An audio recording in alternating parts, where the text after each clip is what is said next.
Radio Raheem with Roy Jones Jr. Let me take you back to last Saturday night as we are in London today with what could be considered an upset against Anthony Joshua, but some people, such as yourself, weren't surprised at all. First, explain to me why you weren't surprised by the outcome of Joshua Usyk. First thing is that Usyk is not just a boxer. Usyk is undisputed cruiserweight champ of the world first. Now he's unified heavyweight champ. When a guy wins a cruiserweight title is one thing, but to be undisputed and to have the tournaments and go through fighting the best of the best. They threw them all in a basket, and Usyk came out on top with no black eyes, no nothing, no knockdowns, no nothing. He dominated the cruiserweight division, and there are some real monsters in that cruiserweight division. You understand me? So for him to dominate that division tells you that he has to be pretty freaking good.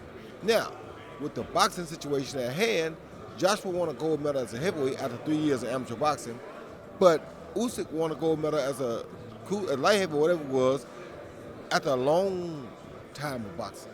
So he definitely has the experience advantage coming into the fight.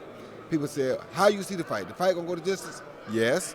But if the fight goes the distance after round 5, Joshua gonna have a problem because now it's gonna go to the boxing IQ, and Usyk wins the boxing IQ match. So the smarter thing that happened was for Joshua to come out and wreck him or cause him all kind of problems in that first 5-round period. Now he can take advantage of the late Usyk because Usyk will be either damaged or Usyk got to operate worrying about his punching power. Now he has a different Usyk. Now the IQ ain't so good because you've injured him. If you don't injure him and you let him be comfortable after round 5, you can't beat him. The IQ's too good. Game plan is what you're talking about. Yeah. And Joshua clearly, even in my post-fight interview with him, explained that he intended to box. He wanted to outbox a boxer. Who does that? Who does that? Who does that? Listen. Exactly why, hence why Canelo Alvarez lost his fight with Floyd Mayweather. You don't go out there and box the boxer, you bigger than him? Are you crazy? Calm down, bro. Yes.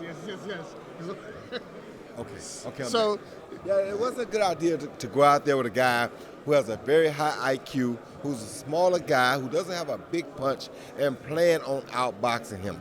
That's not a good idea. now what happens is people write Joshua off now. They saw what they saw.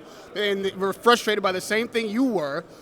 But in the rematch, is it possible for Joshua to employ the right strategy, which I'll let you explain what that is, and win that fight against Usyk?